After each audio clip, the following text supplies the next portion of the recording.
Guys നമ്മളിന്ന് കുറച്ച് ഹോസ്പിറ്റലിലൊക്കെ പോകേണ്ടിയിട്ട് 1-2 ഡോക്ടറെ കാണണ്ടേ. അപ്പോൾ അതൊക്കെ കഴിഞ്ഞ് വരുമ്പോഴത്തേക്ക് ഉച്ചയായി. അപ്പോൾ ഞങ്ങൾ വിചാരിച്ചു വേഗം പോയി ഫുഡ് കഴിക്കുക. ഇനിയിപ്പോൾ ഉണ്ടാക്കാനൊന്നും സമയമില്ല. അങ്ങനെ ഞങ്ങൾ പോയത് കദ്രിയിലുള്ള വനസ് റെസ്റ്റോറൻറ്റിൽ കേട്ടോ. ഞാൻ ഇതുവരെ പോയിട്ടില്ല. ഞാൻ കുറേ പോകണമെന്ന് വിചാരിക്കുന്നു. അവിടെ എപ്പോഴും ഭയങ്കര റഷ് ആയിരിക്കും. പക്ഷേ ഇന്ന് ചെന്നപ്പോൾ ഭാഗ്യത്തിന് അവിടെ അങ്ങനെ റഷ് ഉണ്ടായില്ല. അപ്പോൾ ചെന്നപ്പോൾ തന്നെ ഞങ്ങൾ വേഗം എന്ത് ചെയ്തു, ഫുഡ് ഓർഡർ ചെയ്തു. കാരണം നല്ല വിശക്കുന്നുണ്ടായി. അപ്പോൾ വേഗം ഫുഡ് ഓർഡർ ചെയ്തു. അപ്പോൾ ഞാൻ പറഞ്ഞേക്കുന്നത് വെജ് താലിയും, അക്ഷട്ടൻ പറഞ്ഞത് ഫിഷ് ആട്ടോ. കാരണം എനിക്ക് വെജ് ഇഷ്ടമുള്ളൂ. ഞാൻ അങ്ങനെയല്ല, ഫിഷും കഴിക്കില്ല. പിന്നെ നമ്മൾ അലോങ് വിത്ത് ദിസ് നമ്മൾ പ്രോൺസ് ഗീ റോസ്റ്റ് പറഞ്ഞിട്ടുണ്ട്, വന്നിട്ടില്ല.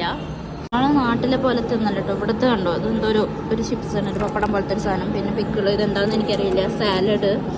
പിന്നെ ഇവരിവിടെ എല്ലാവരും ഉണ്ടാക്കും, കോവക്കയും പിന്നെ ഈ കടലയും വെച്ചിട്ടുള്ള ഒരു സംഭവം കേട്ടോ. കന്നഡക്കാരന് എന്തോ സ്പെഷ്യലാണ്.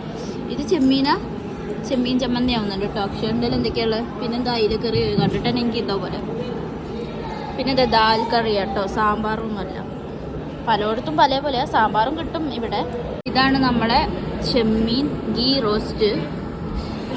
ഭയങ്കര ക്വാണ്ടിറ്റി കുറവാണ്. ആകെ അത് ഇത്രേ ഉള്ളൂ കേട്ടോ. ഇതിന് ഭയങ്കര പൈസ. ഇത് നഷ്ടമാണ് ഇത് വാങ്ങുന്നത്. ഇതാരും ഞാൻ സജസ്റ്റ് ചെയ്യുന്നില്ല. ടേസ്റ്റ് ഉണ്ടോക്കട്ടെ.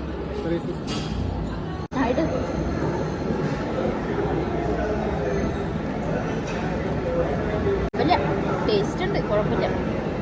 അപ്പോൾ ഇതാ ഫുഡൊക്കെ കഴിച്ച് ഞങ്ങൾ പോവാണ്. എല്ലാവരും ലൈക്ക് ചെയ്യുക, ഷെയർ ചെയ്യുക, സബ്സ്ക്രൈബ് ചെയ്യുക. Bye guys, love you all.